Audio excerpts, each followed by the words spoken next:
And now I'm going to turn it over to Dr. Ashley Lucas, who is going to help us with our wellness. So Ashley, I'm going to let you take that away. Okay, hi everybody. It's great to be here. I've been excited about this. I want to make sure that I respect your time, so I'll probably talk for maybe about 40 minutes and then leave plenty of time for questions at the end. We'll be sending out an email after this if I receive your contact information with some contacts where you can email us if you end up having any questions that I'm unable to answer at the end. But you know, right now about 122 million people in the United States are struggling with type 2 diabetes and pre-diabetes. So that's pretty much 1 in 2 people having to struggle with this. And about 70 to 75% of us in the US carry around an insurmountable amount of shame and guilt associated with our body and our health, when there should be no shame and no guilt whatsoever, because if you're carrying around some excess weight, it really isn't your fault. So I'm Dr. Ashley Lucas. I'm the owner and founder of PhD Weight Loss here in Durango and in Farmington. And I'm not a medical doctor, but I'm a PhD nutritionist with a passionate pursuit of helping individuals make significant changes and improvements in their overall health. And so that's my goal here today, is that I provide you with some simple strategies that you're able to implement no matter what your goal is, if it's reducing inflammation or supporting your immune system during this time, or maybe dropping a little bit of weight. That's my ultimate goal. So let's see here. So we're going to talk a little bit about the current health status in the US. I think it's really important to understand where our baseline is. A lot of our health is wrapped around inflammation. So I want to go through what inflammation actually is and what we can do about it. And then we can't not discuss weight and discuss inflammation, because oftentimes the two go hand in hand. Understanding that, and why, if you are struggling with a little bit or a lot of excess weight, why it's not your fault and what we can do. I want you to understand the science behind metabolically what's going on, and then provide you with some of these strategies that you can use on a daily basis that hopefully are pretty simple. And then if we have time, we'll talk about some real lives and real experiences in making these changes. So a little bit about me and PhD. I come from a professional athletic background. I was a professional ballet dancer for quite a few years and danced professionally with the Aspen Santa Fe Ballet and the Richmond Ballet, and just constantly was injured during my dancing career. And I really believe that if I had known then what I know now about nutrition and wellness, my career would have been longer. But it is what it was, and I was pushed into the direction of nutrition because I understood how significantly it impacted my own sport performance. So I went on to earn my PhD from Virginia Tech in sports nutrition and chronic disease, and went on to teach at the Ohio State University. And there recognized that I had this really significant passion working with individuals and seeing dramatic change. I don't have much patience, so I like to see dramatic change. And so I went back to school again and completed my dietetic internship there at OSU, so that I could be an expert in nutrition and medical nutrition therapy. So following that time, my family, we moved to California. My husband is a foot and ankle orthopedic surgeon and finished his fellowship up there out at Stanford. And when we were there, I worked a lot with athletes and found that what had this significant impact on our athletes, helping them increase the intensity and duration of their performance and achieving optimal body composition, had a more profound impact on those of us struggling with excess weight. And so together with that work, that's how we created what we call the PhD approach and implement into our offices here in Durango and Farmington. And then we felt this moral obligation to serve more people with what we do, because what we do is pretty darn unique. And so we actually expanded PhD to Asheville, North Carolina about 1.5 years ago, and then just recently in June opened an office in Greenville, South Carolina. So we've been having a lot of fun with our growth. So now we're going to chat a little bit about our current statistics. So I know these numbers are small. You don't have to read them. I'll walk you through it. So let's together look at this map on the left-hand corner, 1990, looking at our obesity rates in the US, and about 10 to 14% of the population was struggling at that time with obesity. And we define that as carrying 30 pounds or more of excess fat mass on the body. So you fast forward 10 years and you see this map here on the right-hand corner, 1999, and we've increased our obesity rates quite a bit, and that kind of pale yellow color is signifying 20 to 24% of the population struggling.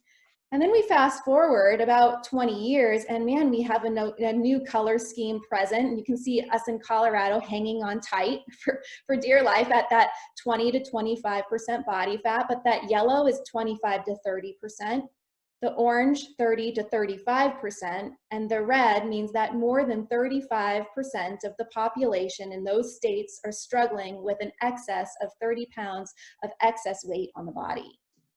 So if we look at this from a numbers standpoint, right now about 75% of the United States population is struggling with being overweight.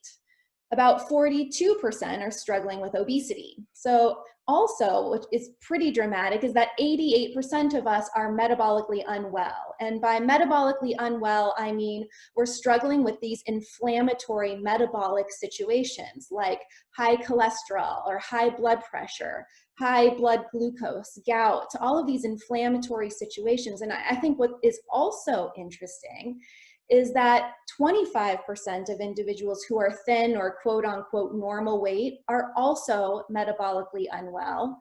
Really, only 12% of the United States population is metabolically healthy. And so I think that this comes at an important time with everything that we're struggling with currently with this pandemic. We know that the #1 chronic condition associated with severe COVID-19 cases is obesity, and 80% of ICU admissions are associated with the top 2 chronic conditions of obesity and type 2 diabetes. And we see in the United States, we're really struggling because we have a younger population struggling with overweight and obesity compared to other countries. And just metabolically, we're pretty unwell. And so I mention these statistics not to increase your anxiety or shame or worry. We do not need any more of that at all whatsoever. But I want to look at it in a positive light, like reframing this as an opportunity that we can utilize as an excuse to take care of our health, almost like our civic responsibility, where if we do come down with something, whatever it might be, that we're strong enough to overcome and not place burden on our already overrun healthcare system. And everybody can make improvements in their own health.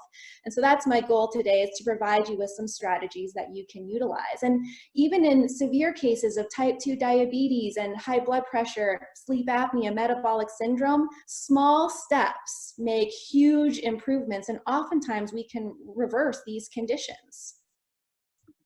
So let's talk a little bit about what inflammation actually is. So it's really a natural response. It's supposed to be something that's positive, where the immune system responds to any kind of injury or illness that we experience. During this inflammatory response, the white blood cells release chemicals, and the goal is to ignite this response where the body is going to go in and heal the issue. So that acute inflammation, that's a good thing. That's like when you sprain your ankle, it gets swollen, it's part of the process of healing that injury. Chronic inflammation is where we get into the biggest trouble, and this is when the immune system attacks healthy tissues. Something is awry there, and when we have chronic inflammation, all of these diseases like cancer, heart disease, we'll see people with skin irritation or psoriasis more often, Crohn's disease, gut issues, that's from chronic inflammation. The general metabolic syndrome is a result of inflammation. So sources of inflammation are our environment, the chemicals that we surround ourselves, cook with, eat, clean with, our food, how stressed we are. And then a lot of people aren't aware that if we're carrying excess body fat, that body fat is actually really inflammatory. Those cells secrete inflammatory hormones. So you can follow a really healthy lifestyle, but if you're carrying around some excess body fat, then you're going to have more inflammation than you would otherwise. So the goal is to reduce our inflammation, and ways that we can do it are to drop any kind of excess fat mass, which I'll talk about in a minute, but specifically if you happen to carry it around the belly, that's the inflammatory type of fat cell. Shift metabolically. We'll talk about how to do this, but becoming fat adapted really helps to reduce inflammation. Eat well. I like to think about when we're eating, think about how this food is going to make you stronger. So ask yourself, what's the purpose of eating this food? Is it going to help me? Is it going to make me stronger? And then focus on additional immune support. How we move affects our immunity, how we sleep, how we manage stress, and how we view our relationships and connect with others. And we'll go through each of these and I'll provide you some tips. First, though, I want to explain why visceral fat, the belly fat is inflammatory, and why, if you're struggling with it or you know someone who is, why it's not their fault. So this visceral fat is the belly fat. It is not the stuff that you can pinch, that nowadays they're melting and freezing and sculpting and doing all of these things with. It's the fat that fills the organs. It's thick stuff. It's like a gel. It fills up the organs and it wraps around them. So if you can see this picture here, the heart on the right-hand side is one where the individual is carrying some fat around the belly. And so what happens in our lives is we have these triggers. And these triggers are different for each unique person, and they change the way we tolerate our food. So, for example, a trigger might be for a woman, their third pregnancy. After the first 2 pregnancies, their body got back down to their sweet spot, and after the third one, it just never recovered. That was a metabolic trigger and changed the way they tolerated their food. It could be menopause. It could be, for men, usually it's a major stressor, a job change, relationship, and then general aging and a hormonal shift. So it's not that you've necessarily done anything wrong. You can continue to eat the way you did before this trigger, but now the body responds in a different way and it's putting on this fat, and you're thinking, what the heck is going on? I'm not eating any worse, or it just feels different. So what's happened is your body has accumulated some of this excess fat in the belly. It grows its own blood vessels in there. It gets its own oxygen supply, and it secretes its own hormones. So if you are struggling or know someone struggling with this excess body fat in the belly, it's actually very metabolically active. It's not just hanging out there. It has a purpose, and its agenda is to get fatter as fast as possible. So it's working in you to secrete all these different hormones that help to encourage its continued growth. So it impacts our hunger hormones and makes us very hungry. It makes us have inconsolable cravings where, maybe you've just eaten dinner and you're not physically hungry, but you find yourself in the pantry thinking, what the heck am I doing in here? I know I don't need to eat this chocolate, but I can't stop.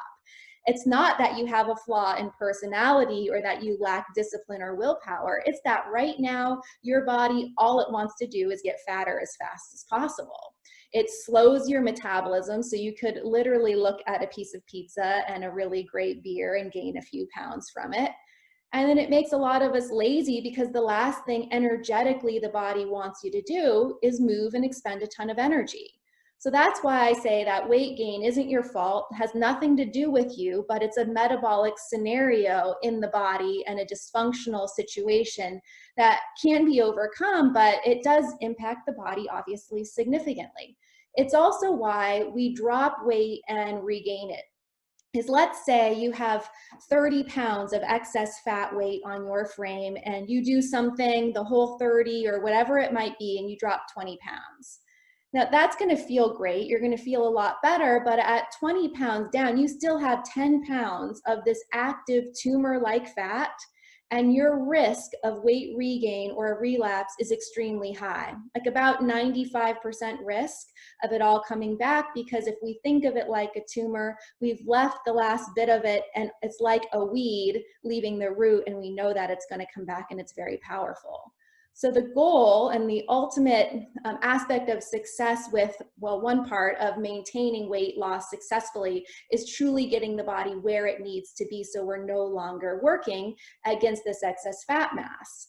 And when we talk about inflammation, one of the hormones being secreted by this fat mass is called interleukin-6. It's a very high inflammatory hormone, and it's linked to heart disease and cancer and a lot of these inflammatory conditions we've discussed. It also messes with estrogen, testosterone levels in men. It secretes a hormone called aromatase, which in men is taking your testosterone and converting it into estrogen.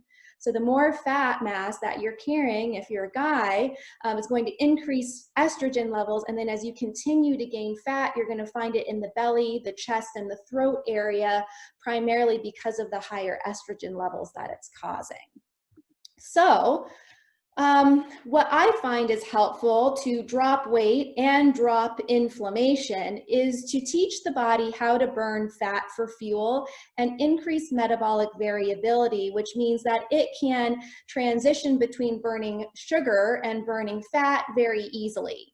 Most of us are stuck in one type of metabolism, and for the majority of us, because of what we've been indoctrinated with nutrition information or what we've been told to eat, like my plate and the food pyramid, causes us to have a carbohydrate metabolism. And I want you to imagine it like this picture on the left-hand side, this wood burning fireplace. And you know that wood burning stove, it's sooty, you know, it has a byproduct where we really don't want to breathe it. It's dirty, it's a lot of work, right? You have to stick wood in there maybe every hour or so, or else it runs out of energy. So the same thing goes when we're sugar or carbohydrate metabolism, when we have that type of metabolism. I'll get into this in a little bit more detail, but what happens when we metabolize carbohydrates is we secrete this hormone, insulin. Insulin is an inflammatory hormone. We do not want it to be chronically elevated. When it is, it leads to inflammation and weight gain, and free radicals are a byproduct, and we know that free radicals are linked to a whole host of negative health consequences.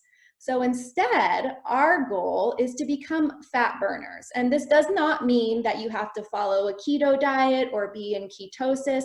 It does not mean that at all. Everyone is unique in what their carbohydrate tolerance level really is. I'm also not villainizing carbs and saying that they're terrible and that you shouldn't eat any of them. But again, it's recognizing what your tolerance level is so that you can still efficiently burn fat for fuel. So doing this just requires a metabolic shift, and nearly every cell in the body prefers to burn fat for fuel. We just normally aren't letting it by the way that we've been eating and have been taught to eat. So I want to explain this metabolically so you understand what's going on from the cell's perspective. So let me explain what you're looking at in this figure.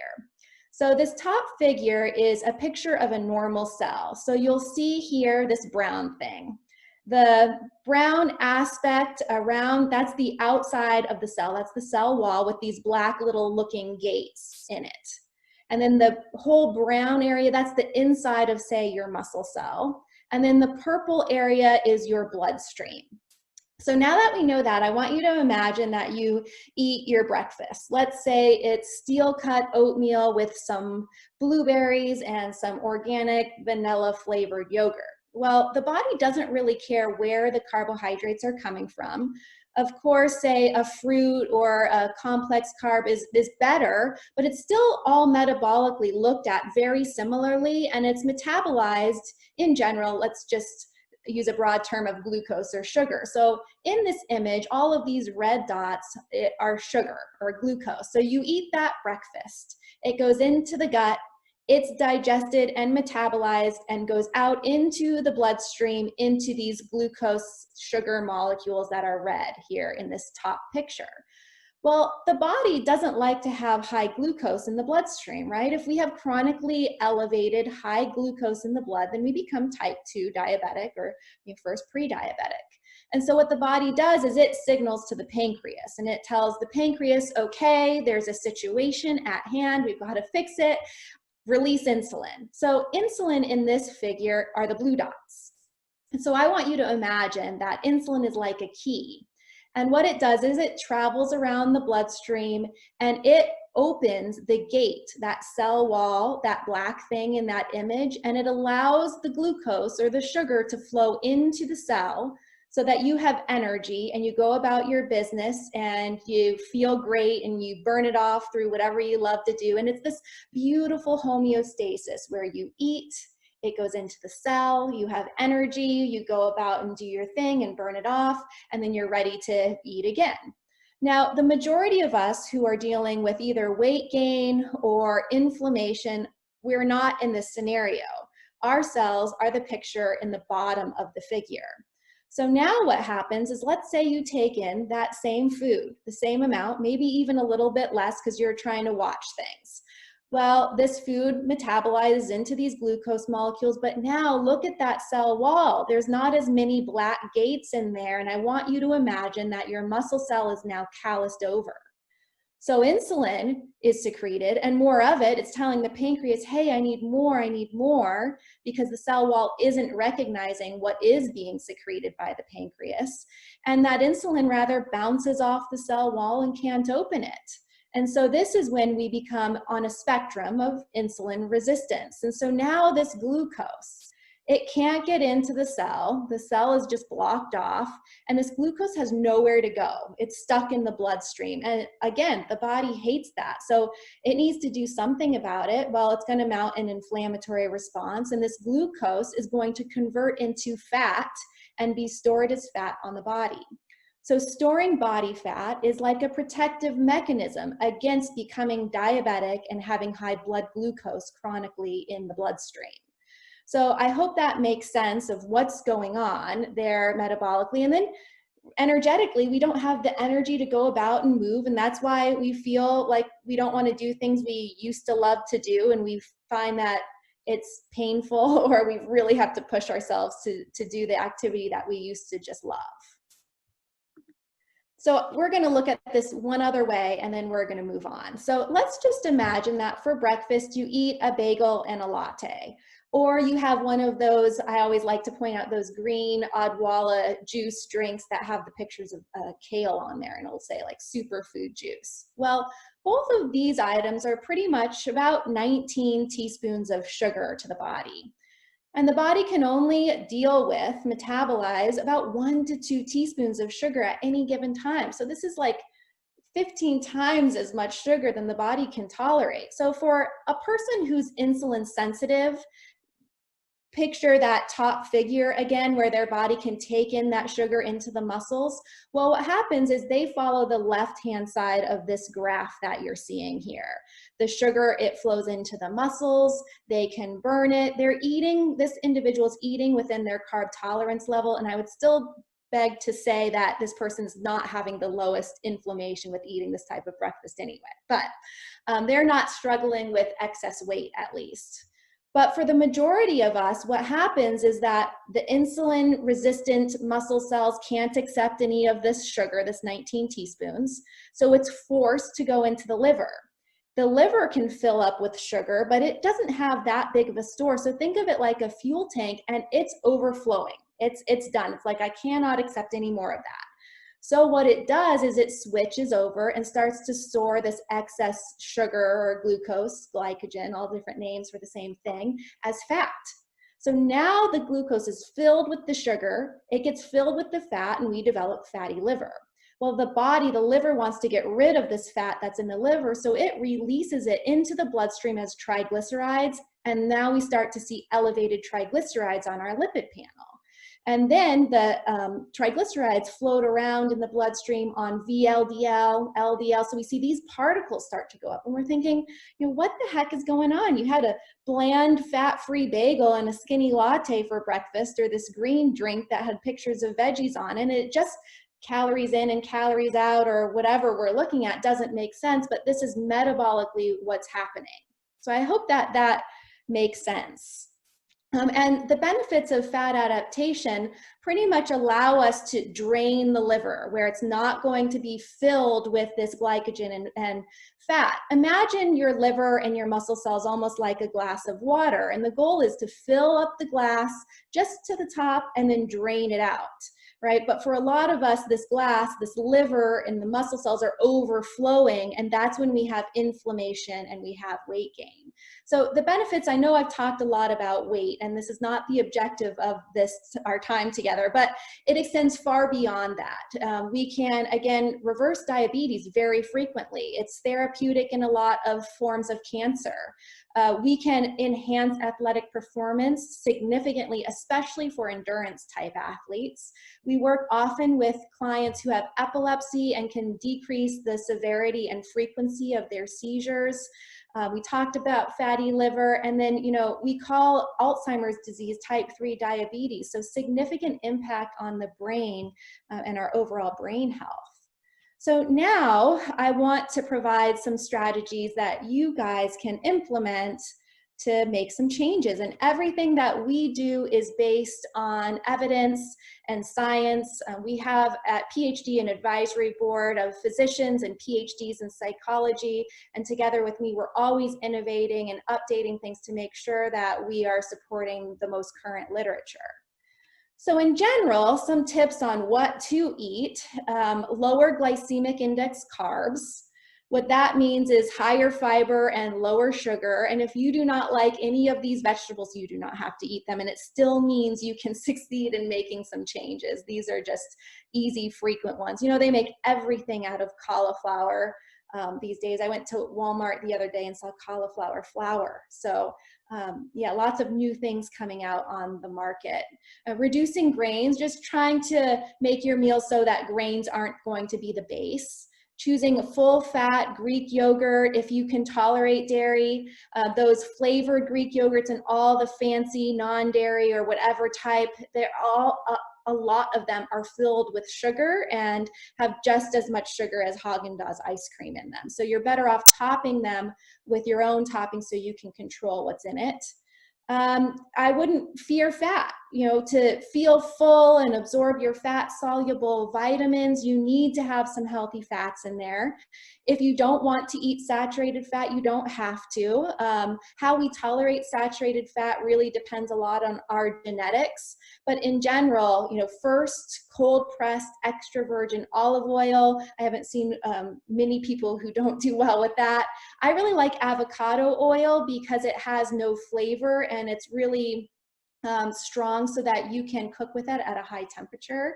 But making sure that as you might be reducing the grains or some of the sugars, you're upping the fats. Otherwise, you're just restricting calories and that's not going to be sustainable. And then don't drink your carbs. I know we like our beer in Durango, but if you do have inflammation and you do have some belly fat, beer is not going to be your friends. But you can drink alcohol. We just have to be wise in our choices. So in general, think about eating real whole food in their natural form. So for example, if you're going to eat an egg, eat the whole thing. Don't throw out the yolk. The yolk is the best part that has the most vitamins and minerals in it. If you're going to do cream in your coffee, real cream. You know, cream isn't meant to be fat-free. What not to eat. So we all know we shouldn't be eating junk foods and processed foods. Fructose or table sugar, the body really doesn't do well with. Gout, it's interesting, is actually a malabsorption issue of fructose in the liver. So if you have gout or know someone struggling with it, it's really a fructose issue. The worst combination is what this lady is enjoying over here in this picture is high sugar and high fat foods at the same time. This is a picture for heart disease risk. So think sweet donut, think sweet ice cream. Vegetable oils, canola, soy, safflower, grape, and rapeseed are actually really high in omega-6s, oils we don't want, and they're very highly processed, so they're pretty rancid by the time you get them in the bottle. So again, avocado oil, coconut oil, if you feel you tolerate it well, or extra virgin olive oil, which is best at cold use because it is pretty temperature sensitive. Sugar sweetened beverages, really try your best to just let these go, including juice. You know, I don't give my young children juice, they drink water. Regular cow's milk is for a baby calf that's in growth mode. So we really don't need to drink cow's milk. If you really want to get some calcium from what you're drinking, you could try a fortified almond or coconut milk. Sweet tropical fruits, just not doing all the time, focusing more on the berries or the stone fruits, which is a fruit that has a pit in it, like a peach or an apricot. And then, you know, again, watching alcohol. And we can talk about that. I can answer questions on alcohol if you have any. And so no matter what kind of change you're trying to make, you want to make sure that you are ready for it, or else it's not going to go well. You know, you have to be at threshold where your desire to change significantly outweighs your desire to stay the same, or you're not going to be set up for success. So no matter what you do, you want to be ready. And then after that, set yourself up for success. A lot of people need accountability. So you could enlist a friend or a family member or find some professional who can help you. Understand that sometimes the process of changing is uncomfortable. I'd say always, right? And so be prepared for that. And when some sabotaging thoughts or triggers present or you don't do perfectly, it's okay. There's no shame in that. If you expect yourself to be perfect, you're going to fail. And then just creating weekly goals. We all know SMART goals where they're specific, but writing them out and having someone hold you accountable. And then understanding mastery never ends. So once you achieve this change and you've established it as a habit, it's so easy for it to go away. So it's just like going to the gym. You know, if your goal is to go there and lift a bicep curl with 25 pounds or 80 pounds, whatever it might be, if you stop going to the gym once you achieve that goal, within a week, it's not going to be as effortless. And if you don't go for a month, you're not going to be able to lift that weight again, right? It's always being in the mindset, not just of maintenance, but of creation. And then ultimately, you'll find that you're able to maintain or continue to grow. So now we're going to talk a little bit about immunity. So some supplements that can help support your immunity during these crazy times would be vitamin D, and it's best to have your vitamin D with vitamin K. It helps the absorption. About 2,000 to 5,000 international units a day is a great goal, but I would always suggest that you go to your doctor and have the levels tested just to make sure you're where you need to be. I really like these brands listed here. Thorne and Pure Encapsulations are two great brands that you can feel confident in.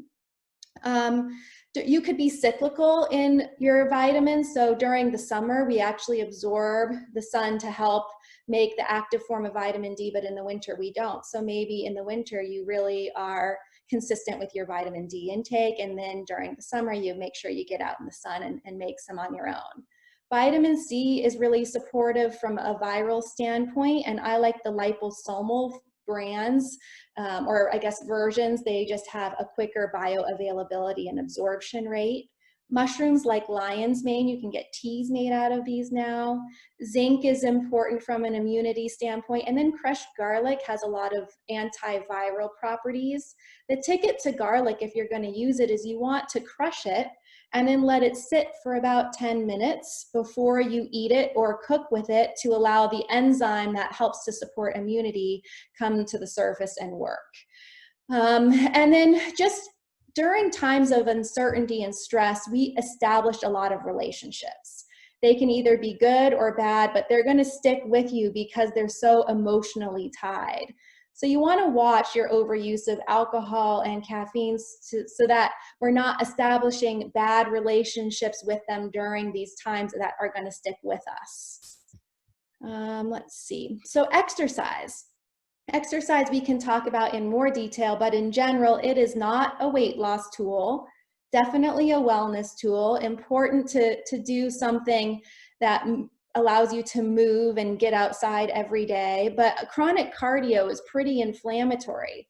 So the goal is about 20 to 60 minutes max every day. You don't even have to do that much every day, but rotating through what type of exercise you're doing. High intensity interval training, which we can talk about if you have questions on that. Resistance training is the key. You really want to do that. And then walking. What's very important is you want to watch your heart rate. And I know there's a lot on this slide, and I can email you this equation if you want it, but we'll go through it together just so you have the idea of what I'm talking about. So if you have a chronically elevated heart rate when you are doing cardio exercise, it depresses your immune system. But if you find the sweet spot, it can actually help to boost your immune system. And what you want to do is find about 60% of your heart rate reserve and add it to your resting heart rate. So the equation is taking your max heart rate, and you find your max heart rate by taking 220, and subtracting your age. And then from that, you're going to subtract your resting heart rate, and you find your resting heart rate by just putting your fingers on your wrist where you can feel your pulse and counting how many beats you feel for 60 seconds. And that equals your heart rate reserve. You're going to take 60% of that heart rate reserve, so multiply that number you just found times 0.6.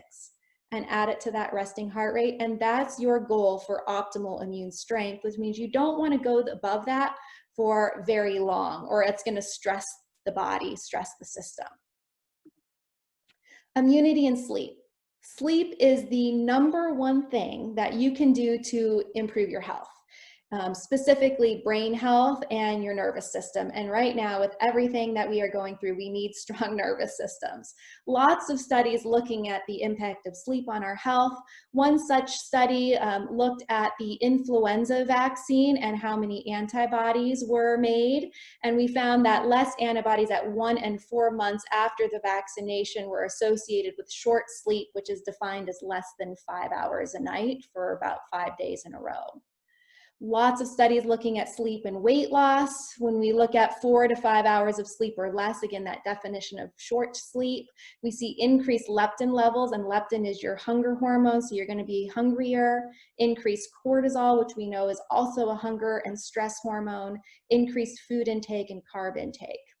There's also a study done a few years ago dividing a group of women in how they slept less than 7 hours or more than 7 hours.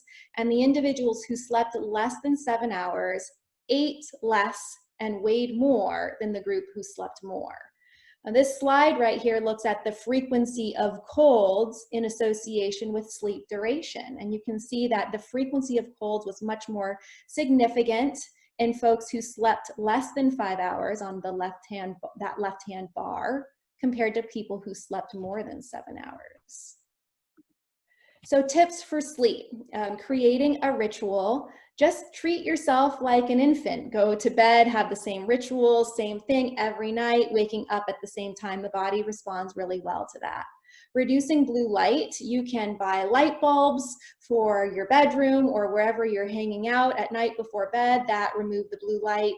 No screens, no lights that have significant blue light in them. There's lots of apps that will take it out of your computer screens and off of your phone, but it's still best just to limit screens altogether, and definitely don't try to fall asleep with screens in front of you. And then read a real book, like paper, a real book, not a Kindle. The body likes it to be pretty chilly. I think it's chilly, but about 65 to 68 degrees where you're sleeping. Stopping caffeine consumption around lunch is a really good goal. Again, how we metabolize caffeine is largely genetic, and some people can metabolize it quicker. But I'd say a good rule is at least no caffeine after 3 o'clock, but for most people, they need to stop around lunch. Don't exercise within 3 hours. If you do, it increases your body temperature, your heart rate, and you're not going to have as good of sleep composition as you would if you exercise earlier in the day. Alcohol and drugs do manipulate the composition of your sleep, decreasing deep sleep and REM sleep. A good goal that we always tell our clients is to stop eating around 7:30. The same thing with exercise. If you eat close to bed, your metabolism is going to increase, which you think would be a good thing, but it's not, because it increases your body temperature and your heart rate, and you're not going to sleep as soundly. Napping after 3 p.m. can disrupt the structure of your sleep. Getting sunlight first thing in the morning helps with circadian rhythm, and then getting it throughout the day. Keeping cell phones away from your bed and on airplane mode to reduce EMF. Taking a warm shower helps to secrete specific feel-good sleep hormones, so taking a warm shower before bed is a good habit to have. And then there's lots of things you can do to biohack your sleep, like weighted blankets. An Ooler is a machine that is like a pad that cools your bed to a certain degree. You can cool it all the way down to 55 if you really like to sleep in a chilly environment. And then you can track your sleep with the Oura Ring. I have one, and it is interesting because you can see how different activities throughout the day impacts your sleep makeup. And so that's the Oura Ring, and it will tell you how much deep sleep, how much REM. And then our relationships and how we establish connection with people is so important in our immune system. And that's been a real big challenge with working from home and having to socially distance. But studies show that when we have deep relationships, it helps to build immunity and resiliency, which is the ability to bounce back, which we sure need right now. So just thinking about who you spend your time with, and if it is people who build you up, and if it's not, then it's time to let those people go. Reaching out to loved ones, be of service to your community. And then the research really looks at when we reach out to charismatic individuals who build us up, we actually produce more serotonin and oxytocin. So you don't have to talk to a charismatic individual on the phone, but maybe, you know, listening to a podcast or reading a book of someone who inspires you and motivates you toward positive growth. So I thought it was important to also look at our mental and emotional health. And this was a study done in June by the CDC looking at 10,000 Americans. And they found that 41% of these 10,000 people had at least one adverse mental or behavioral condition associated with COVID-19. 30% struggling with anxiety and depression, and 26% had a trauma or stress-related disorder symptom associated with the pandemic. So right now, it's very important that we take a look at our stress levels. And the brain loves certainty. And this is why it's messing with us to a large degree, is because we have no routine. We're now having to educate our own children at home and work from home, and it's just a mess. And so as much as you can do and provide yourself with some self-compassion and get a routine in order, the better you're going to feel and the better your overall health is going to be. So that would be my number one thing, is creating some kind of routine for you and your family. Getting out in nature helps us to release the feel-good neurotransmitters. Make sure you're breathing every day, as simple as breathing in for 4 slow counts and 2 counts out. If you really want to get into breathing and hot cold therapy, which I didn't get into, but that can also improve immunity, check out Wim Hof. He's kind of an expert with breathing and immunity. And then practicing gratitude, meditating, prayer, intention setting, journaling, all of these aspects, really, there's a lot of literature looking at how it impacts our neurotransmitters. And then I know this is hard because we're all so busy scrambling, at least maybe I'm just talking out of my personal situation, but trying to do something you enjoy every day, even if it's just 5 minutes, something you can look forward to. So let's see here.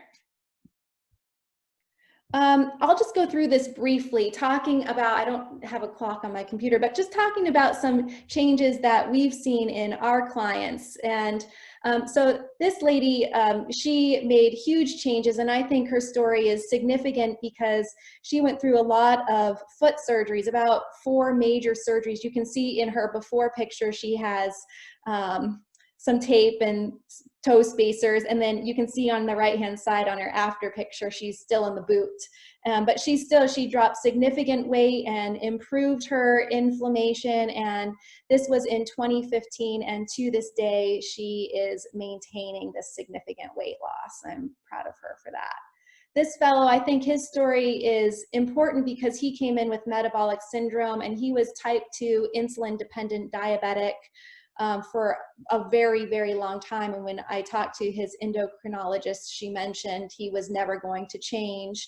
And he got off of his insulin within about 12 weeks and no more high blood pressure or high cholesterol. And he let his heartburn go in about a week. Same thing with Peggy. She was a type 2 insulin dependent diabetic for about 31 years and struggling with PCOS, which is polycystic ovarian syndrome, which is a high inflammatory situation. And within 12 weeks was able to significantly reduce her inflammation. And then I just think that his change is so dramatic, and the energy level that he has now and what he's doing, he's just amazing in his commitment to make significant change and stand by it. And then this is Lauren, and she's a nurse, and she came to us because she had severe knee pain and joint pain, felt she was too young to get any surgeries done, and felt sugar addicted. Like she just could not be in control of her food choices. And so she made some significant changes, and this is her. She texted me this picture of her hiking. And I just love to see people being able to get out and do what they love to do. And then this fellow, I think his story is fun because he told me he came in and he saw a lot of these pictures and mentioned that he didn't feel he needed to do it, maybe drop 10 pounds or so, and he'd never get off his blood pressure meds, and actually said that if he did get off his blood pressure meds, he'd put a sandwich sign on his body and walk up and down one of the busy roads near our Asheville clinic. And so he did drop his blood pressure medications and said that I could share it with everybody because he wouldn't wear the sign, but let me talk about this instead.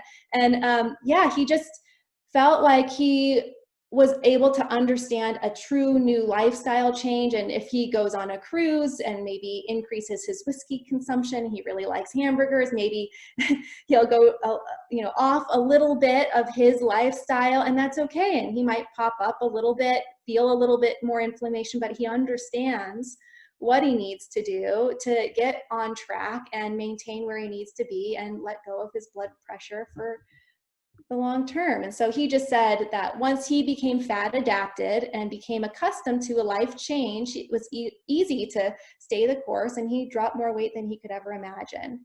And then this is Tammy. She's great and has done everything to drop weight and reduce inflammation, bariatric surgery, and just was fighting it. And for her, I think it was significant because dropping weight requires a lot of behavioral change and also getting the body truly where it needs to be. And she had never gotten her body to fully collapse that fat mass. So she's been maintaining for about a year now.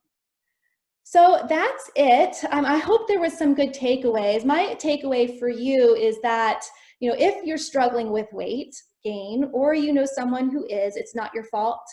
It's not a flaw in personality or a lack of discipline or willpower. It's truly a metabolic scenario you've been given for one reason or another that you can overcome and maintain if you want to.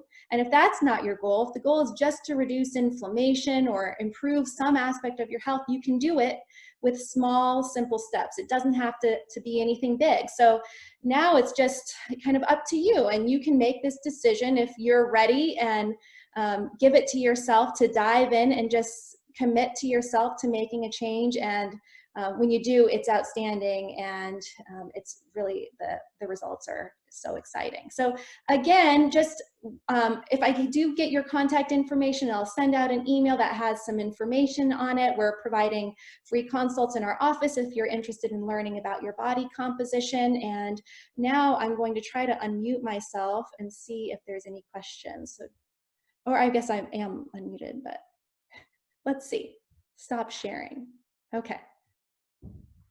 All right, great. Does anyone have any questions for me? I don't think so. Rita, do you have anything for me?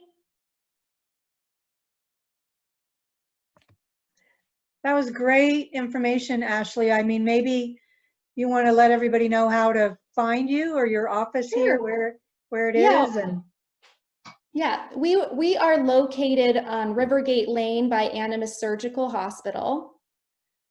We are, and then our website is myphdweightloss.com. So you should check that out. We have lots of free content, educational content, kind of diving into each of these aspects that I went through, and a great blog.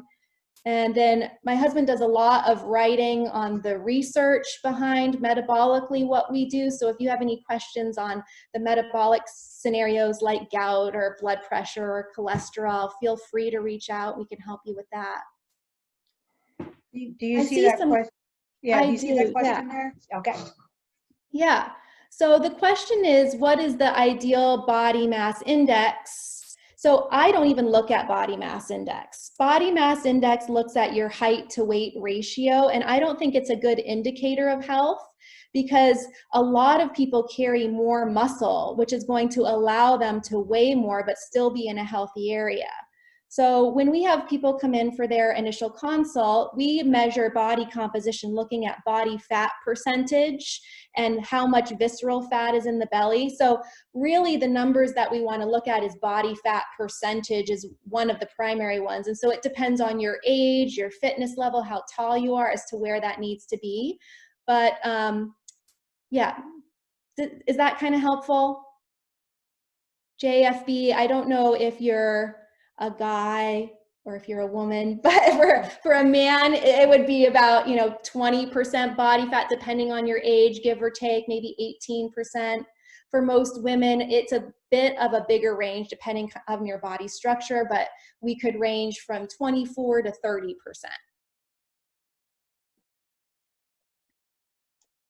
Okay, great. Well, it was a pleasure talking to you guys. Thanks, Rita, for the invitation. Thank you, Ashley. That was a great job. Thank you so much. Yes, you're welcome.